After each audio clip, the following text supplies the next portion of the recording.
Assalamualaikum warahmatullahi wabarakatuh.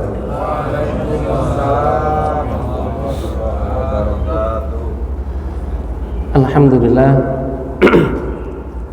Alhamdulillahilladzi arsala rasulahu bil huda wa dinil haqq liyudhhirahu 'ala ad-dini kullih wa kafa billahi shahida. Asyhadu an la ilaha illallah wahdahu la syarika lah wa asyhadu anna Muhammadan abduhu wa rasuluhu la nabiyya ba'dah. Allahumma salli wa sallim wa barik ala sayyidina Muhammadin wa ala alihi wa sahbihi ajmain, amma ba'd. Qala Allah ta'ala fi kitabil aziz, a'udzu billahi minasy syaithanir rajim. Iyamsaskum qarhun faqad massal qauma qarhun mithluh wa tilkal ayyamu nudawiluha bainan nas wa liya'lamallahu alladhina amanu wa yattakhidha minkum syuhada wallahu la yuhibbul zalimin. Shadaqallahul azim. Rabbi shrah li sadri wa yassir li amri wahlul 'uqdatam min lisani yafqahu qawli. Alhamdulillah, segala puji hanya milik Allah Subhanahu wa taala, Rabb sekalian alam, yang telah memberikan karunia kepada kita. Tadi disampaikan pengingat oleh moderator bahwa kita sudah masuk bulan Rajab. Semoga semua amal-amal kita pada hari ini, waktu yang kita luangkan, tenaga yang kita keluarkan, semua agenda-agenda ibadah yang kita ikhtiarkan, Allah ganti dengan pahala yang besar di sisi Allah Subhanahu wa taala. Amin ya rabbal alamin. Salawat dan salam talba kita aturkan untuk junjungan kita besar Nabi besar Muhammad sallallahu alaihi wasallam beserta para keluarga, para sahabat dan segenap pengikut yang senantiasa selalu istiqomah di jalannya. Hadirin jamaah salat subuh yang dirahmati Allah Subhanahu wa taala. Satu pekan yang lalu kurang lebih Pak Ketua DKM WA saya. Alhamdulillah beliau menyampaikan waktu terus berganti, hari-hari kita lalui, dan hari ini kita sudah memasuki tahun 2025, di mana hiruk pikuknya masalah pilpres pilkada sudah berlalu tahun lalu, dan masa 4 tahun ke depan insya Allah kita menjadi masa-masa yang fokus untuk memaksimalkan dakwah-dakwah sosial kita. Hari ini, kemarin ketika diskusi dengan Pak Ketua DKM, kira-kira temanya apa? Saya lagi mikir, dibanding dengan para ustadz-ustadz yang biasa menyampaikan tausiah di sini, ceramah di sini, insya Allah mereka jauh lebih faqih, baik dari sisi pendidikan, baik dari sisi pengalaman dan seterusnya. Sedang saya mungkin Pak Haryadi juga banyak mengenal. Saya sebenarnya adalah pebisnis atau pengusaha gitu kan, tetapi kemudian Allah takdirkan kemudahan, banyak mengadakan satu safar dan perjalanan, dan kemudian dari satu safar dan perjalanan itulah kemudian tergelitik bagi saya untuk kemudian melakukan sharing. Karena bagaimanapun ketika kita hidup ini, kita sedang mencoba mengukir sejarah kira-kira bagaimana akhir hayat kita, yang salah satunya adalah kita ingin banyak karya, kita ingin banyak kebaikan yang kita awali, yang kita inspirasi, yang dengan kebaikan itu banyak orang yang kemudian mengikuti kebaikan itu, dan Allah masukkan kita ke dalam golongan orang-orang yang telah menginspirasi kebaikan dengan bahasa sunnahnya adalah man sanna sunnatan hasanatan. Barang siapa yang mengawali satu kebaikan, maka dia akan mendapatkan kebaikan tersebut dan kebaikan orang-orang yang melakukan setelahnya. Jadi karena inspirasi itulah kemudian saya memberanikan diri untuk men-sharing kisah-kisah safar kami. Pasnya saya sebenarnya berdua dengan Pak Widoyo, kemudian mendirikan beberapa lembaga, termasuk ada sumbangan dari DKM Masjid waktu itu ya Pak Haryadi ya, dari DKM Masjid Baitul Izzah yang kami salurkan langsung, kami bawa langsung. Dari situlah awal perkenalan dengan teman-teman dari DKM Baitul Izzah. Kemudian ketika saya memilih satu tema yang kira-kira cocok dan pas, maka kemarin akhirnya saya nge-WA, apa temanya kemarin Pak ya? Napatilah sejarah Islam menyongsong kebangkitan umat. Ada dua kata yang digabung dalam tema ini. Ketika kita berbicara napaktilas kebangkitan Islam, maka kita berbicara sesuatu yang sudah berlalu. Dan ketika kita bicara menyongsong kebaikan Islam, menyongsong kebangkitan umat, maka kita sedang berbicara sesuatu masa depan. Jadi ada dua masa lalu dan dua masa depan. Yang kemudian ketika saya korelasikan dengan ayat yang tadi saya kutip dari surat Ali Imran, A'udzubillahi minasyaitonirrajim, iyamsaskum qarhum faqad massal qauma qarhum mithlu. Ayat ini turun ketika Allah Subhanahu wa taala mengomentari kejadian perang Uhud. Sama-sama kita ketahui bahwa perang Uhud yang terjadi di tahun ketiga Hijriah, yang insya Allah mungkin bapak-bapak di perumahan ini, wabil khusus di masjid ini mungkin semuanya sudah pernah safar melakukan umrah ke Makkah dan Madinah, pasti mengunjungi medan Uhud, pasti mengunjungi Bukit Uhud. Disitulah terjadinya perang Uhud, di mana perang Uhud yang terjadi di tahun ketiga Hijriah itu secara kasat mata manusiawi umat Islam itu kalah. Secara kasat mata, karena saat itu banyak syuhada dari kalangan umat Islam yang dalam bahasa orang-orang Quraisy mengatakan, wa ya Muhammad, hari ini kita draw. Kalau tahun lalu waktu perang Badar kalian mengalahkan kami, kalau tahun ini kami yang mengalahkan kalian. Tetapi saat itu Umar ibn Khattab, yang saat itu sudah berada di barisan Rasulullah SAW dari puncak Bukit Uhud, mengatakan bahwa tidak sama orang-orang yang mati di antara kalian masuk neraka, sedangkan orang-orang yang meninggal di antara kami syahid dan Allah janjikan surga. Makanya kemudian Allah mengatakan, iyamsaskum qarhum faqad massal qauma qarhum mithlu. Sesungguhnya kemenangan dan kekalahan itu Allah pergilirkan di antara manusia. Kalau hari ini engkau mengalami luka, mereka, kata Allah, sebenarnya pada waktu yang lalu telah mengalami luka yang sama. Wa tilkal ayyamu nudawiluha bainan nas, dan demikianlah hari-hari kemenangan dan kalian itu kami pergilirkan di antara manusia. Waliya'lamallahu alladziina amanu wa yattakhidha minkum syuhada. Karena dengan kekalahan dan kemenangan itu Allah akan jadikan, Allah akan saring di antara kalian siapa orang-orang yang beriman di antara kalian, dan sebagiannya lagi Allah jadikan sebagai syuhada. Jadi bapak-bapak dan ibu-ibu sekalian, para jamaah salat subuh yang dirahmati Allah Subhanahu wa taala, bahwa pergiliran masa itu adalah menjadi suatu sunnatullah. Sebagaimana hari ini yang saya sempat putar video tahun lalu sudah menyampaikan juga bahwa fase-fase yang dialami umat Islam hari ini hanyalah satu pergiliran, dan kebetulan Allah takdirkan kita hidup, kita lahir di tempat, di waktu yang saat ini umat Islam sedang berada posisi di bawah, sedang posisi mulkan jabariyatan, sedang dalam posisi yang jumlahnya banyak, yang dalam bahasa Rasul itu kalian seperti buih di lautan. Yang kemarin juga saya sampaikan di pertemuan yang sebelumnya, jumlah kita yang banyak itu tidak bisa mempunyai sebuah arti yang tersignifikan dengan perbandingan yang sama dengan di zaman Rasulullah SAW. Ya, saya pertemuan sebelumnya di video sebelumnya menyampaikan perbandingan antara perang Ahzab dengan pengepungan Gaza, genosida Gaza yang terjadi pada hari ini. Di mana ketika perang Ahzab, ketika umat Islam dikepung oleh Quraisy dan para sekutunya dalam perang Ahzab atau perang Khandaq, itu umat Islam itu hanya ada di kota Madinah. Sedangkan hari ini genosida, pengepungan, pembantaian yang terjadi di Gaza, umat Islam yang ada di Gaza itu jumlahnya 2 juta. Sedangkan jumlah umat Islam yang ada di dunia itu adalah 2 miliar. 0,1%. Tetapi 99,9% belum bisa berbuat banyak. Padahal dahulu di zaman Rasulullah SAW, di zaman para khulafa dan para salafus soleh, darah seorang muslim itu sangat mahal. Awal terjadinya perang Bani Qainuqa itu diawali darah seorang muslimah.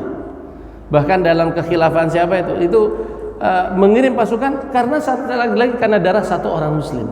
Sedangkan hari ini sudah tembus ratusan ribu darah umat muslim yang ada di Gaza. Maka tidak henti-hentinya. Kalau toh kita bisa menyumbangkan dana, kita maksimalkan. Kalau toh kita hanya bisa berdoa, kita maksimalkan. Kemarin dapat pesan dari Pak Musnaidi juga bahwa insya Allah kita terbiasa kunut nazilah, kunut yang mendoakan para saudara-saudara kita yang terus sampai hari ini berjuang. Dan bapak-bapak dan ibu-ibu sekalian, kalau kemudian hari ini kita mencoba mendiskusikan masa lalu dan masa depan, menyongsong kebangkitan umatnya masa depan, napaktilah sejarahnya masa lalu, maka kita pun juga akan terkoreksi ke beberapa wilayah. Saya itu biasanya tertarik membahas beberapa wilayah. Kalau kita bicara wilayah Jazirah Arab, tempat lahirnya Rasulullah SAW, tempat kemudian Madinatul Munawwarah itu menjadi satu institusi negara, dilanjutnya oleh para khulafaur rasyidin, itu sepertinya sudah mungkin banyak yang membahas. Maka saya mencoba meningkat kembali ke tempat berikutnya yang mungkin kalau dalam bahasa saya itu ketika saya mengisi kajian jamaah umroh plus Turki, saya itu mengatakan begini. Kalau toh kemudian Rasulullah SAW menyampaikan kepada kita satu hadis, satu penyampaian bahwa janganlah kalian menapak tilas mengadakan satu perjalanan secara serius kecuali ke tiga tempat. Tiga tempat itu adalah Masjid Al-Haram, Masjid Nabawi, Madinah, dan Masjid Al-Aqsa. Tiga-tiganya punya kelebihan dan punya keutamaan. Nah, kalau kemudian berbicara masalah umroh, pasti kita napak tilas di dua kota, Mekah dan Madinah. Sedangkan untuk Masjidil Aqsa, per hari ini masih ada perbedaan ijtihad ulama. Ijtihad sebagian ulama menyampaikan bisa menunda keberangkatan ke Masjidil Aqsa dikarenakan keberangkatan ke Masjidil Aqsa itu devisanya masuk ke Israel. Duitnya, kekayaan kita, biaya yang kita keluarkan itu masuknya ke Israel. Sedangkan Israel sekarang hari ini menjajah Palestina. Meskipun ada ulama yang lain menyampaikan bahwa itu tidak menggugurkan sunnah atau apa yang disampaikan Rasul untuk menziarahi Masjidil Aqsa. Itu masalah ijtihad. Ada yang menyatakan seperti itu. Tetapi kemudian saya menyampaikan lagi, kalau toh kemudian tiga tempat itu sudah kita lewati atau sudah kita selesai, maka saya mengatakan maka tempat inspirasi yang mungkin bisa kita kunjungi berikutnya adalah kota Konstantinopel yang hari ini bernama Istanbul. Makanya kan kalau di beberapa travel itu banyak memberikan paket umroh plus Turki. Dikarenakan apa? Karena Konstantinopel ini mempunyai nilai sejarah yang luar biasa. Jadi kalau kita berbicara masa lalu, yang tadi menapak jejak Islam, kemarin juga saya diskusi dengan Pak Ghazali bahwa Turki itu banyak tempat-tempat yang luar biasa, banyak inspirasi yang luar biasa. Kalau toh kemudian kita menggunakan Istanbul itu menjadi satu bahasa bagi orang Barat, ada orang Barat, Napoleon Bonaparte, seorang sejarawan Barat, Napoleon Bonaparte mengatakan tentang satu kata yang mewakili Istanbul itu. Ini kata-kata yang ada yang itu orang Barat. Beliau menyampaikan atau menulis seperti ini kata-katanya. Kalau seandainya dunia itu diumpamakan menjadi satu negara, maka kota yang paling layak untuk menjadi ibu kotanya adalah Istanbul. Ini cukup mewakili. Kalau dunia ini adalah satu negara, maka kota yang paling layak untuk menjadi ibu kotanya adalah Istanbul. Istanbul ini kota yang berada di antara dua benua. Jadi ada Istanbul yang ada di belahan Eropa, ada Istanbul yang ada di belahan Asia. Keduanya dipisahkan oleh satu selat yang namanya Bosporus. Boleh saya tanya sedikit di antara bapak-bapak yang sudah pernah ke Turki siapa? Satu? Kalau gitu saya doakan semuanya bisa. Oh, ada dua, mungkin ada yang lain. Bisa berkunjung ke sana. Nanti bisa ikut program umroh plus Turki. Sayang kalau ke Turki tidak melewati Mekah Madinah, tidak mampir. Meskipun ya kalau ke Turki pesawatnya itu jauh lebih lama, Pak. Jadi kalau dari sini ke Jeddah kita melaksanakan ibadah umroh itu perjalanannya 9 sampai 9,5 jam. Ditambah dengan 4 jam perjalanan dari Jeddah ke Istanbul. Jadi kurang lebihnya sekitar 13 jaman untuk sampai di Istanbul. Jadi lebih jauh lagi daripada Indonesia. Kalau toh kemudian sejarawan Barat mengatakan seperti itu, ada lagi yang kemudian saya sampaikan. Sedangkan di saya, kenapa kemudian saya merekomendasikan tempat ini untuk dikunjungi? Dikarenakan tempat ini adalah salah satu dari bukti kebenaran Rasulullah Sallallahu Alaihi Wasallam. Orang yang ada di kota ini pernah disebut oleh Rasulullah Sallallahu Alaihi Wasallam yang penyebutannya itu adalah 8 abad sebelum kelahirannya, 7-8 abad sebelum kelahirannya, yaitu orang yang membuka Konstantinopel. Jadi suatu ketika pasca perang Khandaq, ketika Rasulullah SAW mengatakan bahwa kalian akan membuka Romawi, sahabat itu bertanya, ya Rasulullah, kota mana? Ainal Madinataini, kota mana di antara dua kota ini yang akan kami buka terlebih dahulu? Karena saat itu sudah masyhur bahwa Romawi itu terpecah dua. Romawi Barat yang berpusat di Roma, hari ini Roma Italia yang dikenal dengan Vatikan, pemimpin besarnya bernama Paulus, Nasrani Katolik. Nah, sedangkan Romawi Timur itu berpusat di Konstantinopel dengan pusatnya adalah Hagia Sophia, dan saat itu pemisahan itu terjadi pada zaman Konstantin yang pertama. Jadi Konstantin ini dinisbahkan menjadi nama kotanya Konstantinopel yang hari ini bernama Istanbul. Dia berkuasa tahun 325 Masehi. Berarti abad yang keempat, Rasul abad yang ke-7, 600 sekian. Nah, kemudian Rasulullah SAW mengatakan ketika Konstantinus membangun kota Istanbul, bersama dengan Istanbul itu, bersama dengan Konstantinopel itu, kemudian membangun benteng, yang kemudian benteng itu dikenal dengan benteng yang sangat kuat yang tidak akan pernah bisa dibuka. Kalau jamaah umroh biasanya kalau itu diajak ke bentengnya. Benteng Konstantinopel itu berlapis 3. Saya katakan kepada jamaah, jangan ngelihat benteng itu zaman sekarang. Kalau zaman sekarang kita bisa bom, bisa kita rudal, bisa kita kirim pesawat. Tapi lihatlah zaman dahulu, jangankan berbicara pesawat, berbicara kendaraan darat aja belum ada. Yang ada hanya onta, kuda, dan mungkin dorongan-dorongan kereta dorong gitu kan, yang ditarik oleh kuda. Zaman waktu itu, zaman laut, jangan bayangkan seperti sekarang ada kapal selam dan segala macam. Tapi saat itu cuma ada kapal yang di atas laut aja. Nah itu dibangun 3 benteng. Benteng yang pertama kurang lebih lebarnya antara tiang ini dengan tiang ini. Tingginya berapa, luar biasa itu. Kemudian layer kedua, ada benteng kedua dengan jarak sekitar dari sini sekitar 10 meter, ada benteng yang kedua. Dan kemudian ada jarak 20 meter, ada benteng yang ketiga, berlapis 3. Sampai-sampai kemudian pada saat itu Konstantinopel, tembok Konstantinopel itu mendapatkan julukan mirip dengan julukannya kapal Titanic. Kalau kapal Titanic itu saking megah dan mewahnya, itu sempat dijuluki kapal yang tidak akan pernah tenggelam. Tapi takdirnya dia tenggelam di pelayaran perdana. Jadi boro-boro nggak pernah tenggelam, di pelayaran perdana dia tenggelam. Nah, itulah julukan untuk tembok Konstantinopel, tembok yang tidak akan pernah bisa ditembus.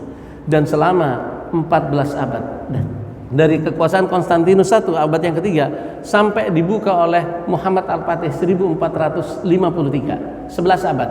Selama 11 abad benteng itu tetap kokoh berdiri.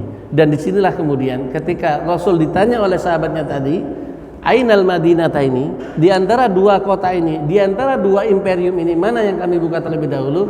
Rasul SAW mengatakan bahwa Madinatul Heraklius tuftahul awalan. Kotanya Heraklius, yaitu Konstantinopel. Saat itu penguasanya Heraklius. Konstantin kan penguasa-penguasa sebelumnya ya, yang akan kalian buka terlebih dahulu. Maka kemudian keluarlah satu hadis yang sangat terkenal, yang menjadi senandung nanti suku-suku Kayi di Turki dan para keturunannya. Senandung hadis yang terkenal itu Rasul mengatakan la tuftahannal Konstantinia, kalian akan membuka Konstantinopel. Fa innal amiru amiruha, fa inna jaisuk dzalika jaisuk. Bahwa orang yang membuka Konstantinopel adalah panglima yang terbaik dan pasukan yang buka adalah pasukan yang terbaik. Makanya kemudian ketika kita menziarahi Turki atau Istanbul, kota Istanbul, kita akan dibawa untuk menziarahi 2 tokoh besar. Yang satu adalah tokoh sang legenda, yang satu adalah sang inspirator. Saya sih menjulukinya begitu. Kalau berbicara sang legenda, itu adalah mengarah kepada Muhammad Al-Fatih sendiri, Sultan Muhammad Al-Fatih yang berkuasa pada usia 22 tahun, yang namanya disebut oleh Rasulullah 7 abad sebelumnya, tidak letterlek dengan namanya, tetapi Rasul menyampaikan falani mal amiru amirullah. Orang yang membukanya adalah orang panglima yang terbaik, itu adalah Muhammad Al-Fatih. Dan peristiwa pengepungan Konstantinopel ini terjadi berkali-kali. Pengepungan perdana itu zamannya Bani Umayyah. Di zamannya Muawiyah itu ada ekspedisi, itu pengepungan perdana. Nanti dilanjutkan oleh Umar bin Abdul Aziz, dilanjutkan oleh Harun al-Rashid di zaman Bani Abbasiyah. Di zaman Turki Utsmani sendiri itu terjadi 4 kali pengepungan. Enggak ada yang bisa menjebol tembok itu. Karena temboknya sangat besar, sangat kokoh, sangat berlapis-lapis, dan memang tidak akan gampang untuk menjebolnya. Gitu. Nah, ini cerita tentang masa lalu. Nah, kemudian ketika Rasul mengatakan bahwa kalian tetap akan membuka Konstantinopel, ini menginspirasi satu sahabat. Jadi kalau kita ke Istanbul nanti kita akan mengunjungi 2 orang makam. Makam yang pertama adalah Muhammad Al-Fatih, makam yang kedua adalah salah seorang sahabat. Sahabat ini bernama Abu Ayyub Al-Ansari. Posisinya berada di tempat yang namanya Ayyub. Namanya itu disebut sebagai Ayyub juga, mengacu atau mengarah kepada nama Abu Ayyub Al-Ansari. Siapa Abu Ayyub Al-Ansari ini? Flashback sejarah ketika Rasulullah SAW sedang hijrah. Berangkat Rasul dari Mekah ke Madinah ditemani Abu Bakar. Dan Rasul dan Abu Bakar itu termasuk kafilah belakangan. Di belakangnya ada Ali, karena Ali bin Abi Thalib yang tidur di tempat tidurnya Rasul ketika ditinggalkan, gitu kan. Nah, begitu Rasulullah SAW dan Abu Bakar sampai di kota Mekah, Mereka disambut dengan gembira oleh orang-orang Ansor. Ansor ini adalah kabilah kaum yang menempati kota Madinah yang saat itu bernama Yasrib. Namanya Ansor. Muhajirin adalah orang-orang Mekah, muslimin Mekah yang hijrah dari Mekah ke Madinah. Ketika disambut, orang-orang Madinah, orang-orang Ansor berebut untuk memegang tali unta Rasulullah SAW untuk mempersilahkan Rasul tinggal di rumahnya. Rasulullah SAW mengatakan, biarkan unta itu berjalan, sesungguhnya unta ini berjalan atas perintah Rabbnya. Berjalanlah unta tersebut, dan setelah berjalan berhenti di satu tempat, dan tempat itu adalah tempat Abu Ayyub Al-Ansari. Jadi sahabat yang hari ini kita coba diskusikan adalah sahabat yang mempunyai keistimewaan dan kemuliaan di antara sahabat-sahabat yang lain. Salah satu keistimewaan beliau adalah beliau pernah satu rumah dengan Rasulullah selama 6 bulan sebelum Rasulullah SAW jadi rumahnya. Kalau sekarang kita masuk ke Masjid Nabawi, di Masjid Nabawi itu ada raudhah, di raudhah sampingnya itu adalah kuburan Rasul. Nah, kuburan Rasul itu adalah rumah Rasulullah SAW.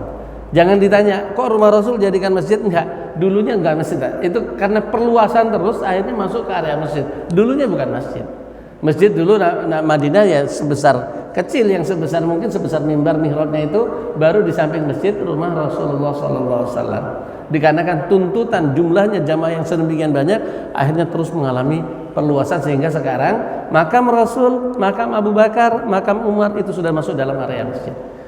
Nah, jadi Abu Ayyub di awal-awal 3 hari awal Rasulullah SAW menyampaikan bahwa nanti takut banyak tamu, maka dipersilahkan Abu Ayyub untuk tinggal di atas. Mungkin kita gambarkan, tapi jangan digambarkan megah seperti masjid ini ya.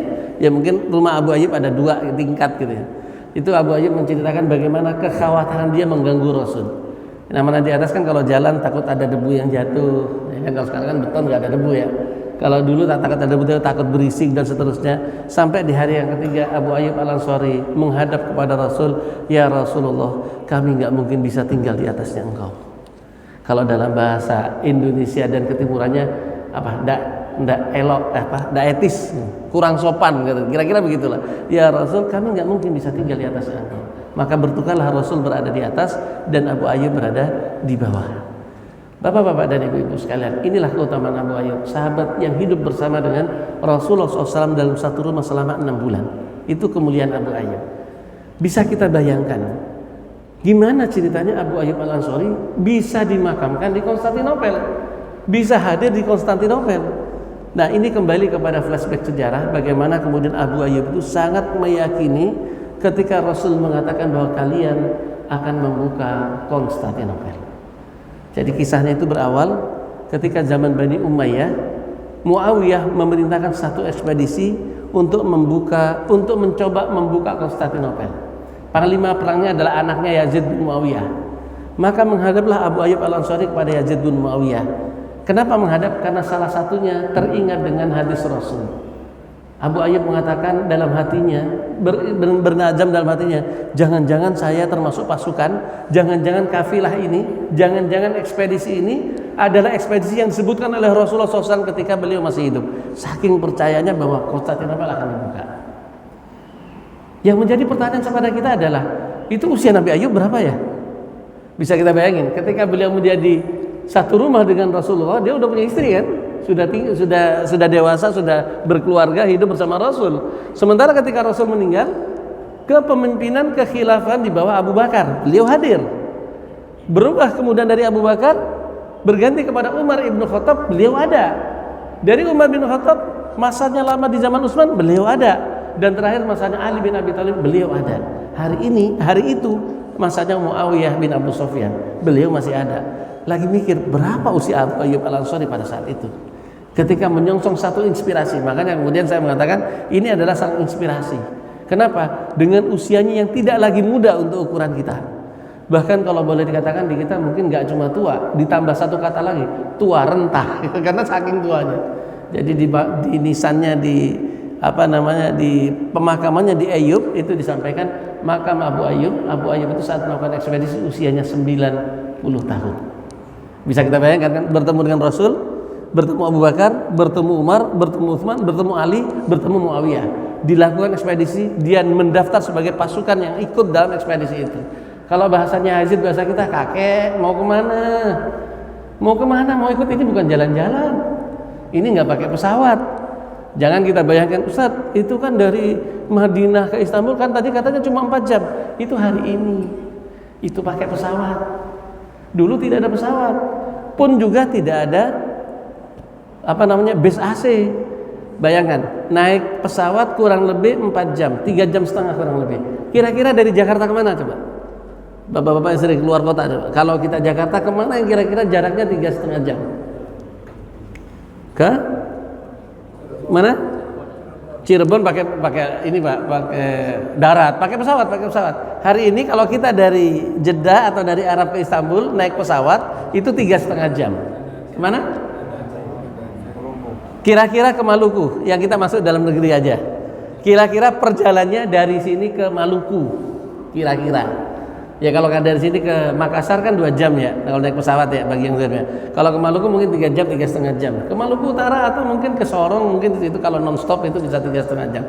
Jadi jarak Jeddah, jarak Arab ke Istanbul itu kira-kira dari sini ke Maluku. Bapak bisa bayangkan kalau hari ini kita disuruh safar ke Maluku, tapi nggak boleh naik pesawat. Kita nggak bayang pakai bis berapa hari tuh. Hari itu nggak ada bis. Apalagi nggak ada bis, suruh pakai kuda, pakai unta sebagian jalan. Berapa lama lagi?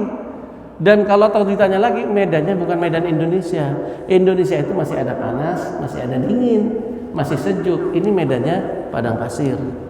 Usia 90 tahun, ekspedisi bukan jalan-jalan tapi ekspedisi untuk peperangan, untuk pembukaan Konstantinopel. Perjalanannya kira-kira jaraknya 3,5 jam pakai pesawat dari sini ke Maluku. Tidak ada pesawat, tidak ada bis AC.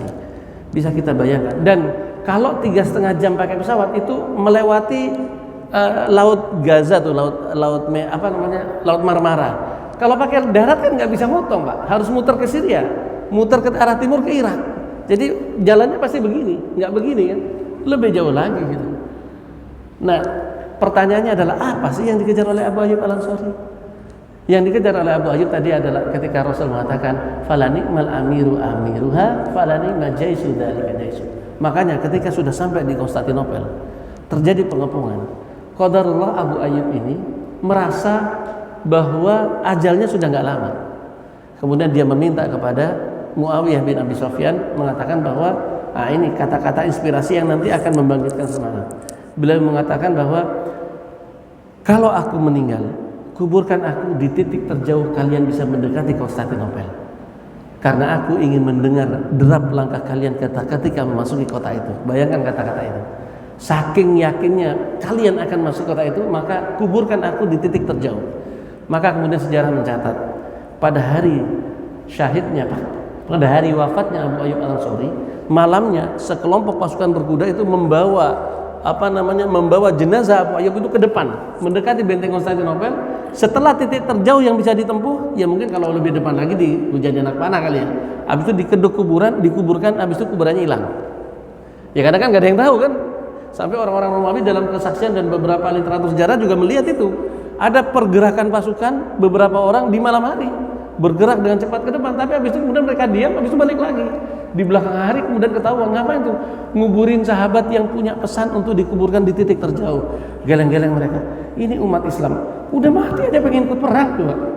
Udah mati pengen ikut perang gitu. Nah, jadi itu kemudian kuburan Abu Ayyub hilang. Setelah kejadian pengepungan Konstantinopel yang pertama oleh Muawiyah, berganti generasi, berganti waktu, berganti kekhilafahan, berganti abad demi abad sampai kemudian masuk ke Turki Utsmani. Turki Utsmani itu ketika kemudian membuka Konstantinopel, Muhammad Al-Fatih langsung cerita ke abad yang Sultan yang ke-7 Muhammad Al-Fatih. Itu peperangan Muhammad Al-Fatih itu memakan waktu 2 bulan. 2 bulan membawa 200.000 tentara mengepung Konstantinopel. Saya ingin menggambarkan gini Bapak-bapak. Jangan bayangkan perang Muhammad Al-Fatih dalam perang pembukaan Konstantinopel itu head to head. Head to head itu berhadapan, enggak. Tapi bayangkan bahwa kekuasaan Turki Utsmani itu sudah sangat besar pada saat itu. Sementara Konstantinopel atau Istanbul yang hari ini namanya itu cuma satu kota kecil, tapi dia nggak pernah bisa dibuka karena bentengnya sangat kuat. Jadi bayangkan gini, Indonesia mencakup kemudian Malaysia termasuk wilayah Indonesia misalkan, terus sampai ke Bangladesh, Sri Lanka. Nah, Istanbul itu adalah Singapura. Kebayang ya? Jadi Singapura kota yang kecil. Ini kalau kebayang Indonesia. Apa kalau kebayang? Kalau di sini kira-kira Jawa itu sudah kekuasaan Turki, tetapi yang Istanbul itu cuma Bogor doang di tengah-tengah. Tapi ini ada selatnya. Karena kalau kita ditanya, terus kehidupan Konstantinopel dari mana? Dari laut, dari Selat Bosporus. Selat Bosporus, jadi dia ada dermaganya sehingga dia kehidupannya dari situ. Jadi Istanbul atau Konstantinopel itu pada zamannya itu adalah hanya satu kekuasaan di wilayah yang kecil, di mana lingkup sekelilingnya itu sudah Turki Utsmani. Dan itu nggak pernah ditaklukkan. Dari mulai pengepungan Sultan yang ketiga Bayazid, yang keempat Bayazid, Murad II, sampai terakhir Muhammad Al-Fatih, itu pengepungan selalu gagal. Nah, dalam peperangan Muhammad Al-Fatih selama 2 bulan tersebut, sempat suatu ketika Muhammad Al-Fatih itu dalam posisi, kalau dalam bahasa komputer itu hang itu apa ya? Stuck itu berhenti. Selama 2 hari, dalam buku sejarah ada filmnya itu VT 1453 dalam sejarah.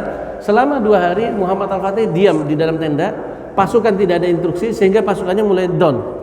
Bisa bayangin, semua cara udah dicoba, ketapel raksasa udah dicoba, meriam yang besar pada zaman itu Muhammad Al-Fatih menciptakan meriam terbesar sudah dicoba. Ternyata karena uji coba pertama, meriam itu ketika ditembakkan dia nggak bisa langsung dipakai lagi karena harus didinginkan selama 3 jam. Jadi satu hari itu bisa nembak cuma 3 kali. Habis itu nunggu 3 jam, kalau nggak meledak. Makanya di film itu ada meriam yang meledak karena dipaksakan. Muhammad Al-Fatih dimaksain, nggak bisa. Kemudian lewat berjalur bawah tanah dikerahkan orang-orang Serbia kan sudah masuk wilayah Turki Utsmani, ngeruk membuat gorong-gorong di tanah untuk langsung nembus ke dalam Al-Fatih. Sudah ketahuan di filmnya ada, sampai kemudian syahid semua itu yang di dalam terowongan. Maka Muhammad Al-Fatih stuck, nggak bisa berpikir, sampai kemudian guru spiritual dia. Jadi zaman dahulu itu Pak, setiap khalifah itu mempunyai pendamping seorang ulama. Ya, ulama itu berarti kan guru spiritual yang ada di sampingnya. Setiap khalifah mempunyai pendamping. Pendampingnya adalah ulama. Maka persatuan ulama dan umara yang mengawal kebaikan dari pemerintah itu adalah para ulama. Namanya Aqs Syamsuddin. Guru spiritualnya datang kemudian membawa Muhammad Al-Fatih ke satu tempat. Ketika membawa Muhammad Al-Fatih ke satu tempat, kemudian Aqs Syamsuddin mengatakan, semalam saya bermimpi bahwa di tempat ini ada orang besar. Nah, kemudian di tempat mimpi itu, kemudian Muhammad Al-Fatih memerintahkan untuk dikeruk. Dan ketika dikeruk ketemulah batu nisan.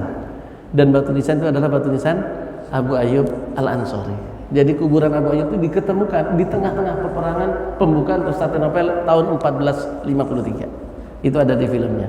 Nah, saat itulah kemudian Aqs Syamsuddin menyampaikan satu inspirasi kepada Muhammad Al-Fatih.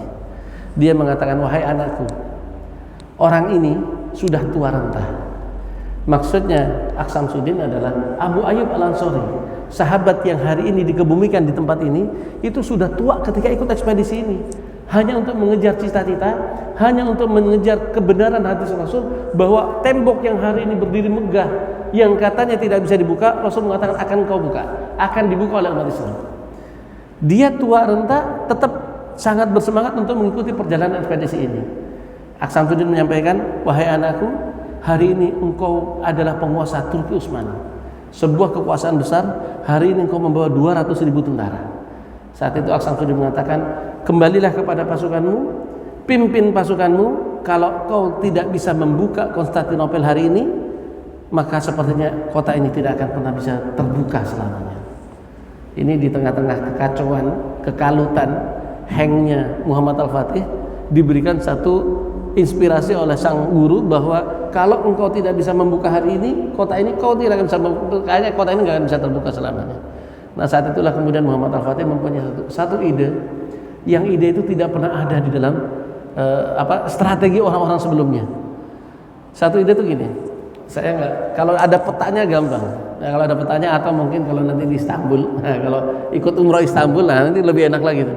Istanbul itu dikelilingi 2 laut, yang sebelah sini Laut Marmara, yang sebelah sini Selat Bosporus atau Tanduk Emas.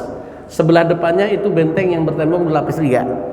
Nah, antara Tanduk Emas dan Selat Marmara itu ada satu Galata Tower yang itu dirantai. Rantai besi itu tidak bisa dilalui kapal. Rantai itu besar. Itu sudah peninggalan dari zaman ke zaman. Muhammad Al-Fatih kemudian mempunyai satu ide. Idenya adalah menaikkan kapal ke atas Bukit Galata dan menurunkan di Selat Bosporus. Jadi kalau modelnya segitiga begini, kapal itu dari sini harus pindah ke sini. Karena apa? Titik lemah dari benteng itu adanya di Selat Bosporus. Adanya di Tanduk Emas atau Golden Horn di Selat Bosporus itu. Maka saat itu kemudian disampaikan kepada panglimanya, pada bingung ini gimana caranya kapal dinaikin ke darat.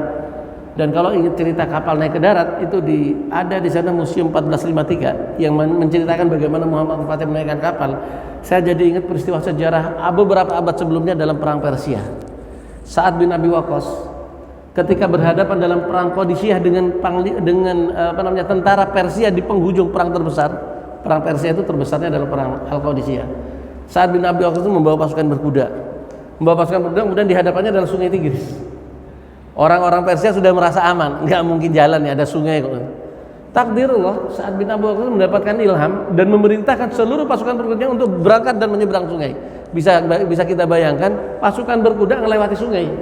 Jangan tanya gimana sungai itu bagaimana pasukan itu berkuda, jangan tanya gitu. Lihat semua sejarah, bagaimana kemudian semua pasukan itu bisa menyeberang Tigris dan semuanya selamat. Bahkan dalam cerita literatur kalau ada nampan yang jatuh diambilin oleh tentara di belakangnya. Bagaimana caranya? Nggak masuk akal juga. Pasukan kuda melewati sungai. Itu orang-orang Persia geleng-geleng. Ini tentara manusia apa tentara malaikat gitu. Akhirnya itulah kekalahan perang Qadisiyahnya orang-orang Persia. Nah, kalau Sa'ad bin Abi Waqqas menyeberangkan kuda melalui sungai, Muhammad Al-Fatih mengangkat kapal ke daratan. Bisa kebayang. Jadi strateginya itu ada kapal-kapal, ada kayu-kayu yang dibuat gelondongan, dibuat jarak, dikasih pelumas, kemudian kapal dinaikkan di atasnya, ditarik. Dan ketika kapal pertama sudah di atas bukit, dia lebih mudah karena turunan. Nah, kapal yang pertama itu menarik kapal-kapal berikutnya. Maka dalam satu malam 72 kapal telah berpindah dari Laut Marmara ke Golden Horn, ke Tanduk Emas. Dan pagi harinya ketika kemudian terdengar takbir dari benteng yang paling lemah tadi, itu sudah mulai kalut tuh orang-orang Konstantinopel. Dan nanti endingnya pada hari Rabu 29 Mei 1453 Allah mentakdirkan Konstantinopel dibuka oleh Muhammad Al-Fatih. Pada akhirnya sebelumnya tanggal 27 itu hari Selasa, Muhammad Al-Fatih mengatakan hari Minggu kalau nggak salah. Rabu tanggal 29. Hari Seninnya Muhammad Al-Fatih mengatakan tanggal 27 hari Senin kita hari ini tidak ada perang. Semua berpuasa sunnah. Nah, kemudian tanggal 28 disiapkan. Nah, kemudian tanggal 29 pagi Muhammad Al-Fatih mengatakan hari ini kita akan menyerang total. Kalau hari ini nggak berhasil berarti selesai perang kita. Dan Allah takdirkan hari itu Konstantinopel terbuka. Maka Muhammad Al-Fatih menjadi legenda yang disebutkan oleh Rasulullah, fa'animal amiru amiruha. Maka kalau kita ke Istanbul, ada dua tempat yang harus kita ziarahi. Abu Ayyub Al-Ansari. Jarak makam Abu Ayyub ke Konstantinopel bentengnya itu cuma 1 kilo. Jadi kalau dilihat dari benteng itu tadi ditarik garis map itu cuma kurang lebih sekitar 1 kilo. Kalau 1 kilo kan jalan kaki ya.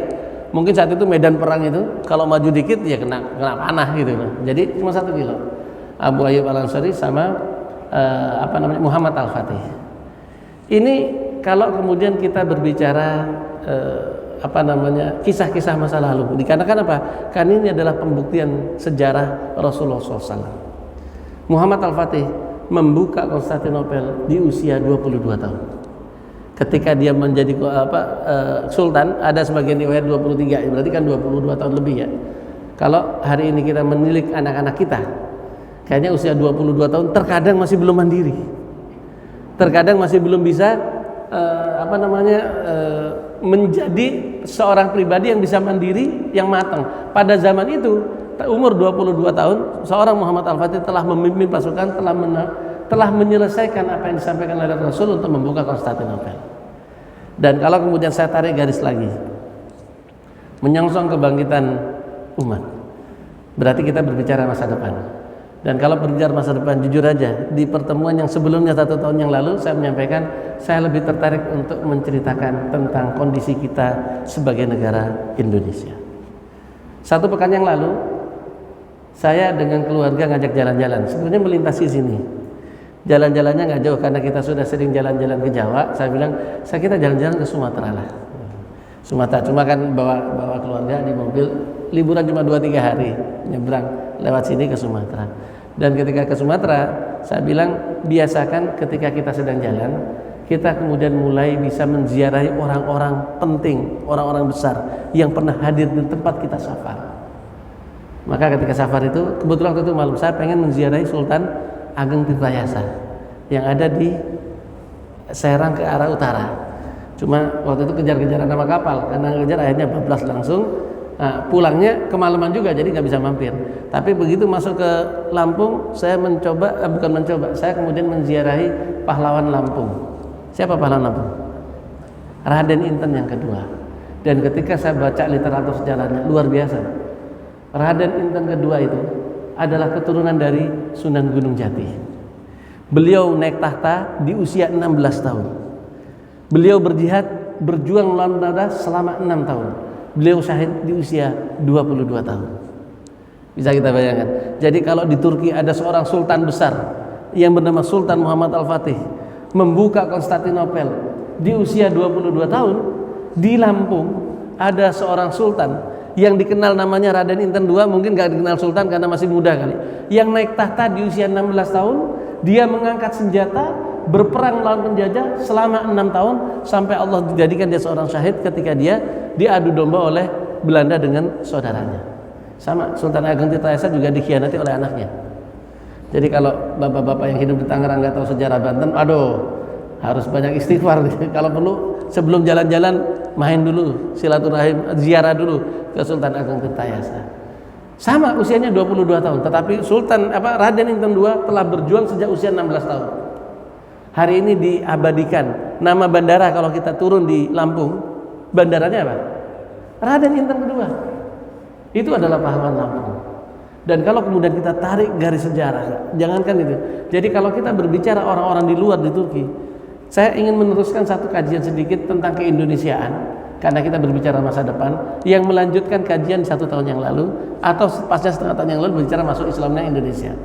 Oke, kita waktu itu sudah membahas bahwa keislaman Indonesia, keislaman Nusantara yang dilakukan oleh satu kelompok dakwah yang bernama Wali Songo di abad yang ke-15 ke abad yang ke-16 telah menjadikan Nusantara sebagai kepulauan bumi jihadnya para penduduk setempat untuk melawan kolonialisme. Diawali abad yang ke-16. Waktu itu di penghujung pertemuan kita saya sampaikan, kalau kemudian kita berbicara bahwa narasi sejarah 350 tahun kita dijajah, maka hari ini kita rubah dalam mindset kita bahwa 350 tahun kita tidak pernah dijajah, tetapi 350 tahun kita berjuang, berjihad melawan kolonialisme, imperialisme orang-orang barat, dan Allah menutup jihad kita dengan kemerdekaan Republik Indonesia. Bukti empirisnya jelas. Kalau saya sampaikan, kalau di Amerika, mulai dari Kanada, Amerika Serikat, Meksiko, Brazil, terus sampai ke bawah, itu semuanya tidak ada kaum asli, yang adalah kaum penjajahnya. Bahasanya bahasa penjajahnya. Kanada bahasanya Portugis, Amerika bahasanya Inggris, Meksiko bahasanya Spanyol. Ke bawah yaitu cuma pembagian aja, dibagi-bagi oleh bahasa penjajahnya. Sedangkan di Indonesia, di Kepulauan Nusantara, mereka tidak ada. Yang ada tetap kita yang suku Jawa, Madura, Batak, Sunda, Melayu, Sasak, dan seterusnya. Nah, diawalinya apa? Diawali kalau kita bicara keindonesiaan, biar nanti menjadi penyemangat buat kita semua. 1511, ketika Portugis sudah mengalahkan atau menguasai Malaka, saat itu yang menyongsong, saya review kembali, ada pasukan dari Demak, Cirebon, Banten, gabungan juga dari Goa dan Talu yang dipimpin oleh seorang yang bernama Fathi Yunus. Fathi Yunus itu berperang selama 2 kali, 1511 dan 1521. Dalam penyerangan yang kedua, Allah takdirkan Fathi Yunus terluka dan dia syahid ketika sedang pulang ke perjalanan ke Jawa. Dia syahid di tengah jalan. Apakah kemudian dengan syahidnya Fathi Yunus perjuangan selesai? Enggak. Disambung oleh generasi berikutnya. Seorang ulama dari Pasai, Fathullah Khan, yang baru pulang dari Mekah, itu begitu nyampe di Aceh, ngelihat ada bendera Inggris dan bendera salib sudah dikibarkan besar, dia nggak sudi untuk turun di Samudra Pasai. Dia melanjutkan perjalanan, akhirnya turun di Demak menghadap Sultan Trenggono. Sultan Trenggono kemudian menawarkan kepada sang ulama tadi, langsung dinikahkan dengan janda dari Fathi Yunus. Yang satu anaknya Raden Fatah, pendiri Kesultanan Demak, Raden Mas bin Abdul Fatah pendiri Muhammad Demak. Yang satu lagi putranya Sunan Gunung Jati, Raden Ayu binti Syarif Hidayatullah. maka menikah dengan dua janda mujahid tadi. Nggak lama kemudian Fathullah Khan diberikan amanah untuk melanjutkan berjuang ketika Portugis menandatangani perjanjian kerajaan Pajajaran, menandakan perjanjian bahwa akan membangun benteng di Sunda Kelapa. Terjadilah perang yang kedua, perang Sunda Kelapa, yang Allah takdirkan kemudian Fatahillah menang, kemudian berubah nama Sunda Kelapa menjadi Fatham Mubina, dalam bahasa kedaerahan disebut Jayakarta. 22 Juni 1527. Apakah selesai? Enggak, perjalanan terus berlanjut. Jadi kalau kita bicara pahlawan-pahlawan Nusantara, tidak kalah dengan pahlawan-pahlawan yang ada di Turki. Jadi kalau tadi sekilas sejarah tentang Turki, maka saya pun ingin menyampaikan sekilas sejarah tentang Indonesia. Di daerah barat, di Aceh. Di Aceh itu ada satu sultan besar namanya Sultan Iskandar Muda. Dia menghimpun teknisi-teknisi yang didatangkan dari Turki, membuat kapal-kapal yang kapal-kapal itu nanti selalu menggembur ke Selat Malaka. Jadi kalau kita lihat posisi peta, Selat Malaka itu kan antara Sumatera dengan Malaysia, dan Sumatera paling ujung itu adalah Aceh. Maka otomatis bentrokan pertama ketika para penjajah, para kolonialisme ini masuk ke bumi Nusantara pasti dari arah Selat Malaka. Makanya Aceh ini menyuburkan banyak pahlawan, dan itu silih berganti. Kalau sebelumnya saya sampaikan ada sampai para pahlawan Aceh yang gugur, dan itu sepasang-sepasang, itu janda-jandanya, para istrinya itu kemudian mendirikan satu kesatuan yang bernama Inong Bali. Inong Bali itu satu kesatuan laskar dari kumpulan para janda-janda. Bahkan satu perkumpulan besar ini pernah dikepalai oleh yang namanya Kemalah Hayati. Dan sejarah nanti menceritakan bagaimana seorang Laksamana Kemalah Hayati menantang Cornelis de Houtman, panglima tertinggi dari VOC yang ada di Malaka, untuk bertarung satu lawan satu di atas geladak kapal. Jadi orang-orang Portugis, orang-orang imperialisme Inggris, Belanda itu ngelihat Nusantara itu udah luar biasa ini, jihadnya luar biasa. Seorang Cornelis de Houtman, panglima VOC, itu ditantang perang tanding satu lawan satu oleh seorang janda dan menang. Karena Cornelis de Houtman itu terbunuh di tangan Kemalah Hayati di atas geladak kapal. Nah, kemudian dilanjutkan yang tadi oleh Sultan Iskandar Muda. Nanti di belakangnya ada Cut Nyadin dan Cut Tengku Umar, itu sepasang juga. Tengku Umar itu suaminya, Cut Nyadin itu ada istrinya. Begitu suaminya meninggal, perjuangan dilanjutkan oleh istrinya. Ada Cut Mutia, ada Tengku Deditiro, itu luar biasa. Makanya Aceh ini mempunyai sebuah nilai tersendiri. Pertama, kerajaan Islam yang pertama Samudra Pasai di sana, yang kedua bentrokan melawan imperialisme, dia itu paling awal. Jadi mirip dahulu ketika suku Kayi, balik lagi ke Turki, suku Kayi atau sukunya Utsman Bey itu dikasih hadiah oleh Bani Abbasiyah, itu satu tempat di Anatolia. Anatolia itu adalah wilayah di Turki di bagian Asia sekarang. Itu Ertugrul itu dalam satu diskusi dengan temannya yang di film Ertugrul mengatakan, ini Khalifah memberikan kita hadiah tanah, tapi tanah ini perbatasannya dengan Romawi. Artinya apa? Artinya seolah-olah Khalifah itu pengen jadikan kita sebagai tameng gitu. Suku itu jadi tameng. Jadi kalau ada penyerangan Romawi pasti kita kena duluan. Jadi kalau ada penyerangan dari imperialisme kolonialisme pasti Aceh duluan yang berhadapan, kira-kira gitu. Tapi bagi seorang Ertugrul mengatakan, kita dilahirkan untuk membela agama kita. Nggak apa-apa kalau Khalifah menjadikan kita sebagai tameng, karena kita adalah martir bagi kebesaran Islam. Jadi kalau Bani Abbasiyah itu besar, taruhlah misalkan kuasanya begini ya, dari arah barat itu adalah ada ke Imperium Romawi, maka disitulah Ertugrul dan orang-orang suku Kayi Turki ditempatkan, dikasih hadiah untuk menjadi tameng kekhilafan dari serangan Romawi. Tapi Allah mentakdirkan hancurnya Abbasiyah ternyata bukan dari arah barat, tapi dari arah timur. Kalau timur kanan, barat kiri ya. Kalau di peta gitu kan. Nah, dari arah timur siapa? Dari Mongolia. Dari Mongolia seorang tokoh besar yang bernama Genghis Khan itu membangun satu kedinastian, satu imperium besar di Mongolia, kemudian turun ke bawah dari arah Mongol itu berarti Cina bagian utara sekarang, turun ke bawah sampai menghancurkan Baghdad, terus merangkap ke Damaskus, terus merangkap ke Syria. Sementara dari arah Romawi nggak ada masalah. Romawi nggak berani nyerang, bukan nggak berani nyerang, peperangan itu selalu bisa di handle dan ditangani oleh suku-suku Turki yang ada di KAI. Makanya Osman B ketika mendirikan kekhilafahan atau mendirikan kesultanan, itu dia mendirikan di antara runtuhnya Bani Abbasiyah yang ada di Baghdad. Jadi kalau bahasa kasarnya, bahasa simpel kita, Osman mengatakan ini kayaknya ibu kota kita udah hancur nih yang di Baghdad, udah kita diriin aja deh di sini. Maka berdirilah Kesultanan Turki Utsmani pertama itu di Saud. Saud itu di Anatolia. Dan nanti dari Saud itu Osman melahirkan anak Orhan. Orhan nanti membuka kota Bursa. Kalau destinasi umroh biasanya Istanbul dan Bursa. Bursa ini adalah ibu kota Turki, Kesultanan Turki yang kedua setelah Saud. Kota besar juga. Kalau kita kira-kira seperti Surabaya lah, kota besar kedua setelah Jakarta, itu Bursa. Nah, kembali ke masalah keindonesiaan tadi. Jadi, kalau di Turki ada pahlawan-pahlawan besar, di Indonesia pun juga tidak kalah. Itu baru dari Aceh. Kemudian kita tarik ke timur. Di timur itu ada Kesultanan Ternate di bawah Khairun Jamil. Khairun Jamil itu berperang atau kemudian melawan Portugis terhadap monopoli perdagangan pala dan cengkeh di wilayah timur.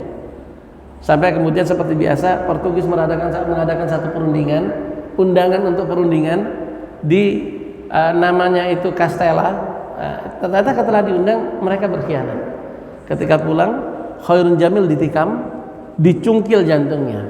Nah, kalau dengar cerita Khairun Jamil, saya juga teringat peristiwa Hamzah bin Abdul Muthalib, sahabat Rasul yang dalam perang Uhud itu dicungkil juga jantungnya.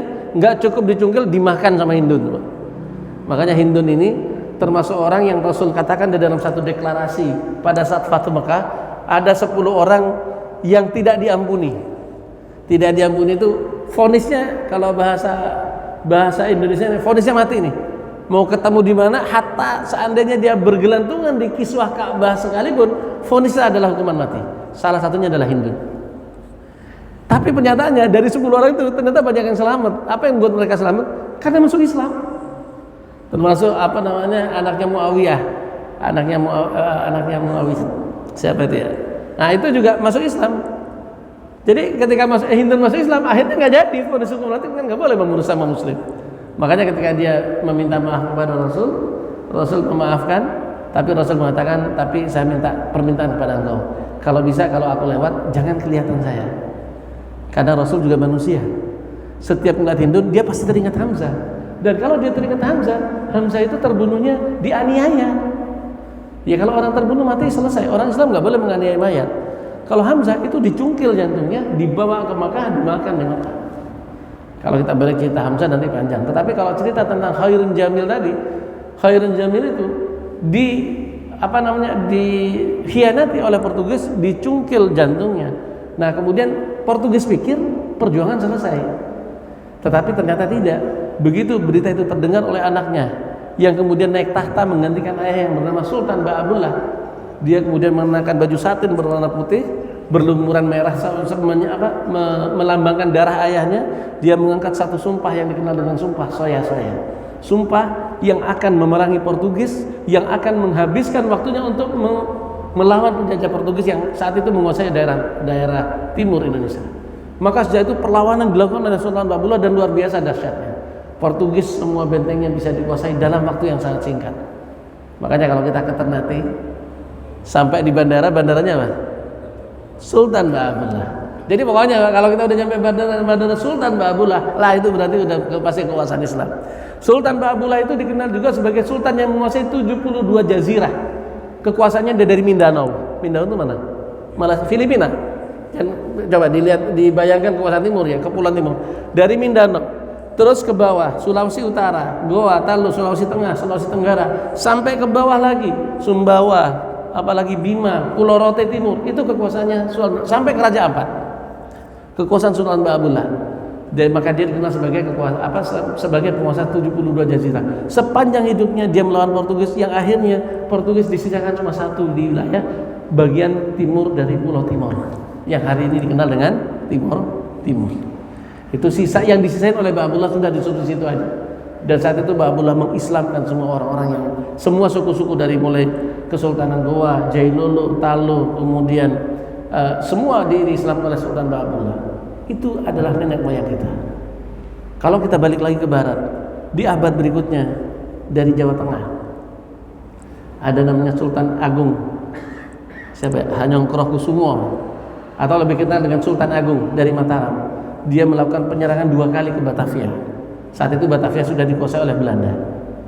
Luar biasa, perang 2 kali sampai ke Batavia. Nanti ada satu keturunannya, seorang panglima, seorang pangeran yang bernama Mangkubumi, keluar dari Surakarta, 9 tahun berperang melawan Belanda. Yang 9 tahun itu Belanda sudah hampir nyerah.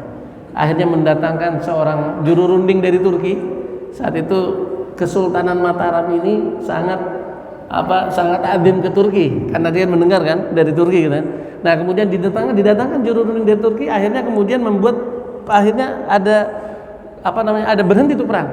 Dengan kompensasi Pangeran Mangkubumi mendapatkan separuh Jawa. Maka saat itu kemudian pecah kerajaan Surakarta dan kerajaan Yogyakarta. Jadi sekarang jadi Yogyakarta dan Surakarta. Dan Yogyakarta itu Pangeran Mangkubumi nanti dikenal sebagai Hamengkubuwono yang pertama, yang membuka Kesultanan Yogyakarta. Apakah cukup di situ? Enggak. Berlanjut kemudian masih Hamengkubuwono pertama, ketika lahir seorang anak ditimang-timang, dia mempunyai satu firasat, kata Hamengkubuwono pertama, anak ini akan membuat kerusakan lebih besar kepada Belanda daripada kerusakan yang pernah aku buat. Jadi kalau Hamengkubuwono pertama perangnya 9 tahun, cucunya yang ditimang-timang, yang nanti di kemudian hari melanjutkan satu perang, ketika tempatnya di Puri Rejo dibakar oleh Belanda, dia membawa 1.200 ulama, kiai, pesantren, santri, memimpin perang dari Gua Selalu. Siapa orang itu? Pangeran Diponegoro. Itu cucu dari Hamengkubuwono yang pertama. Jadi kalau Hamengkubuwono pertama perang 9 tahun, Pangeran Diponegoro perangnya cuma 5 tahun, 1825, 1830. Tetapi masa peperangan Pangeran Diponegoro itu telah merubah wajah peperangan di Nusantara secara keseluruhan. Karena itu wajah yang membuat Belanda itu karang kabut, morat-marit. Betul firasat Hamengkubuwono, kerusakannya luar biasa. Yang mungkin di pertemuan sebelumnya saya sampaikan, bagaimana membiayai perang Diponegoro selama 5 tahun, Belanda menghabiskan 20 juta gulden. Sementara wilayah dari semua jajahan Belanda, dari mulai Mindanao, kemudian Kepulauan Nusantara, Sri Lanka, sebagian anak benua India, sampai Cape Town di Afrika, itu pendapatan Belanda itu hanya 2 juta gulden setahun.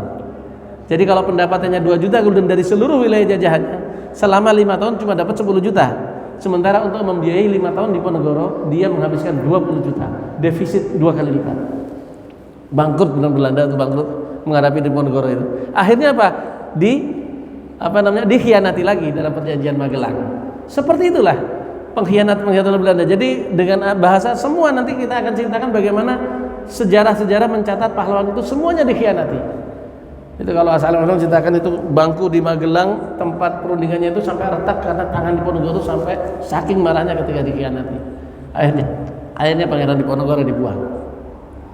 Nah, dari arah timur lagi, Kesultanan Goa melahirkan satu sultan besar, namanya Sultan Hasanuddin, sang ayam jantan dari timur. Julukannya udah keren-keren, julukannya ayam jantan dari timur. Berapa tahun? Usia 22 tahun. 22 tahun sebagaimana usia Muhammad Al-Fatih kan? Dia naik tahta, berperang bersama dengan sepupunya yang bernama Syekh Yusuf. Begitu Sultan Hasanuddin kemudian dipaksa menandatangani perjanjian Bungaya, Syekh Yusuf kemudian pindah ke Banten menjadi penasihat Sultan Ageng Tirtayasa. Nah, begitu menjadi penasihat, begitu Sultan Ageng Tirtayasa tertangkap, kalah karena dikhianati oleh anaknya, Syekh Yusuf tertangkap, dibuang ke Sri Lanka. Ini bicara Syekh Yusuf. Dibuang ke Sri Lanka, dari Sri Lanka ini kan masih jajahan Belanda semua ya. Dia menulis surat-surat pergerakan yang memberikan semangat kepada raja-raja Nusantara. Karena dilihat berbahaya, dibuang lagi lebih jauh ke Cape Town, Afrika Selatan. Jadi Syekh Yusuf itu dibuang ke Afrika Selatan dan dia masih aktif berdakwah. Sampai-sampai nanti tokoh Afrika Selatan yang bernama Nelson Mandela memberikan gelar kepada Syekh Yusuf the Great Man of Africa. Orang yang paling berjasa untuk Afrika. Karena ternyata Syekh Yusuf berdakwahnya, berjihadnya, berjuangnya ternyata tidak hanya masalah tempat, dimanapun dia tetap berdakwah. Nah, jadi kita harus belajar dari Sultan Ageng Tirtayasa.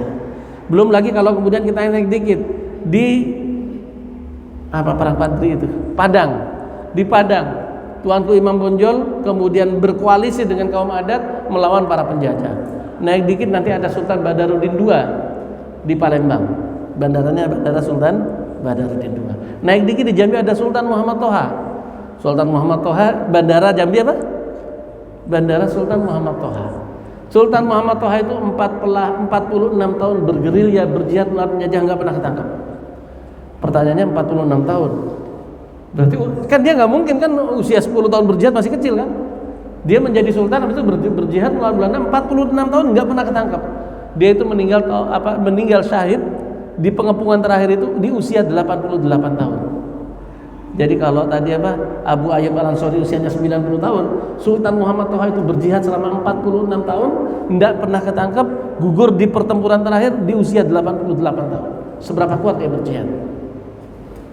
Enggak kalah kan? Jadi yang saya sebutkan tadi nenek moyang kita. Nenek moyang kita yang pernah hidup di zaman kita, yang pernah hidup di tempat kita. Dari Makassar ada Pangeran Antasari dengan keponakannya Sultan Pangeran Hidayatullah. Sekarang Hidayatullah udah jadi lembaganya. Dengan Pangeran Antasari mengobarkan perang itu dari Makassar. Dari Madura ada Trunojoyo, Untung Suropati dari Bali. Dari Batak ada Sisinga Mangaraja 12. Bisa bayangkan Aceh sampai Lampung pahlawannya ada semua, para sultan dan para ulama. Jawa dari Banten, Jawa Tengah sampai Jawa Timur. Belum lagi kemudian kalau kita bicara Sumatera Makassar, Kalimantan, lengkap sudah. Bahwa sesungguhnya Nusantara ini bergolak dan sebagaimana diterjemahkan oleh Sultan Ustaz Salim Afila tadi, kita tidak pernah dijajah. Kita berjihad dari generasi ke generasi. Dan yang saya sampaikan tadi itu adalah orang tua kita. Masuk abad 20. Abad 20 itu pergerakan itu sampai dikendalikan atau dikepalai dari Mekah. Ada ada imam Mekah besar, julukannya Al-Minangkabawi. Itu gurunya beberapa tokoh besar. Itu saya lupa namanya. Al-Minangkabawi ini ya dari Minangkabau, berarti itu adalah gurunya Kiai Haji Ahmad Dahlan. Bukan saya ya, Ahmad Dahlan. Gurunya Hasyim Asy'ari. Gurunya bapaknya Buya Hamkah. Ini tokoh-tokoh besar. Gurunya Haji Umar Said Cokro Aminoto. Haji Umar Said Cokro Aminoto ini ketika berangkat ke Mekah, di Jeddah dia ketemu dengan Masyhudul Haq. Masyhudul Haq memperkenalkan dengan tadi ulama yang menjadi imam besar Masjid Haram, belajar dengan dia, pulang, kemudian seketika pulang dia memimpin Syarikat Dagang Islam yang kemudian berubah menjadi Syarikat Islam. Tahun 1919 anggota Syarikat Islam itu udah 5% dari seluruh Indonesia. Dan dalam kongresnya di tahun 1919 Haji Umar Said Cokro Aminoto itu sudah mengatakan bahwa kita harus bisa memimpin diri sendiri. Narasinya sudah narasi kemerdekaan. 1919 nanti Haji Umar Said Cokro Aminoto itu yang melahirkan tokoh-tokoh besar kemerdekaan. Soekarno, Hatta, Sultan Syahrir, siapa lagi? Termasuk tokoh-tokoh kiri kayak misalkan Muso itu juga dulunya bergabung di Syarikat Islamnya Haji Umar Said Cokro Aminoto. Makanya nanti SI itu nanti pecah, ada SI merah, ada SI putih. Belum lagi kalau kemudian kita cerita dua organisasi besar. Yang tadi salah satu muridnya Kiai Haji Ahmad Dahlan. Mulai dari Kauman di Yogyakarta, dia bergerilya mendirikan pendidikan, dibantu dengan teman-temannya mendirikan sekolah modern sampai dibilang kiai kafir. Kenapa? Karena ngadopsi sekolah pakai bangku dan kursi. Nah, dibilangnya kafir. Kenapa? Pakai sekolahnya penjajah. Jalan terus Kiai Haji Ahmad Dahlan. Makanya filmnya ada sekarang, Sang Pencerah. Karyanya luar biasa. Hari ini Muhammadiyah telah menjelma satu organisasi yang besar sekali di Indonesia. Dari sebelahnya Hasyim Asy'ari mendirikan Nahdlatul Ulama, menghidupkan kehidupan para pesantren. Tanggal 25 Oktober Hasyim Asy'ari mengeluarkan resolusi jihad. 10 November terjadi peristiwa perang Surabaya yang kemudian kita kenal dengan Hari Pahlawan. Maka bapak-bapak dan jamaah sekalian, di penutup diskusi kita pagi ini, sesungguhnya Indonesia mempunyai segudang pahlawan. Dan segudang pahlawan itu dulu pernah diceritakan, tetapi tidak pernah diceritakan dengan rasa keislaman. Hanya sekedar diceritakan dia adalah pahlawan nasional. Tidak pernah diceritakan bahwa dia adalah para syuhada. Tidak pernah diceritakan bahwa mereka adalah para mujahid. Kalau diturun-turunkan mereka adalah para mujahid. Perang mereka adalah perang sabil, perang fisabilillah. Ini yang membedakan rasa ketika kita berkunjung ke satu tempat dan ke tempat yang lain. Maka hari ini saya menyampaikan, kemanapun kita safar, kita biasakan untuk menziarahi tokoh di wilayah tersebut. Mulai dari tokoh kita. Kalau bapak-bapak ziarah ada perjalanan ke Jawa Timur, singgahlah ke para wali. Jangan kemudian diartikan wali itu kita nyari berkah, enggak. Tapi resapi perjuangan mereka ketika mulai mengislamkan Indonesia. Saya ketika ke Makassar, singgah ke pusarannya Pangeran Diponegoro yang dibuang di sana.